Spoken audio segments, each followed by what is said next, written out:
remembered pi. Okay. For circumference equals pi times the diameter. Okay. And how much is pi? 3.14 of something. Exactly. So a little over 3. Right. So you multiply 8,000 miles times 3 and a little bit, you get at least 24,000 miles around and some change. It's about 25,000 mile circumference. Right. Okay, fine.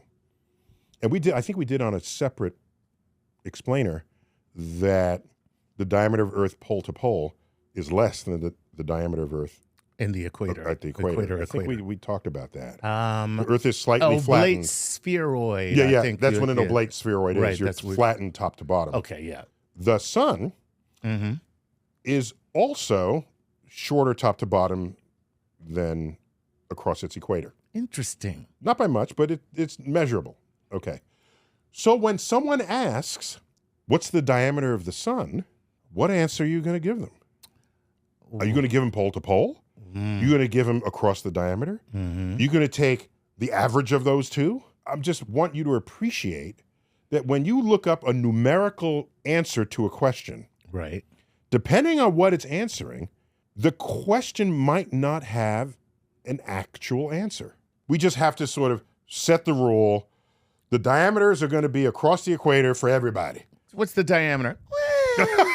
Oh, that's, you need the high frequency. Right, you need, that lets them know that it's not exact. Okay. Yeah. So now you say, all right, let's say we do equator.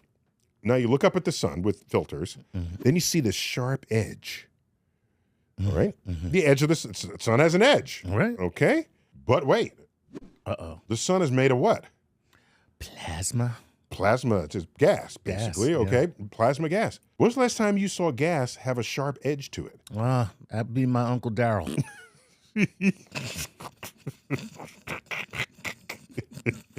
When that smell moved across the room, it had a sharp edge. Sharp edge. You either in it or out of it. Man, it's time to go.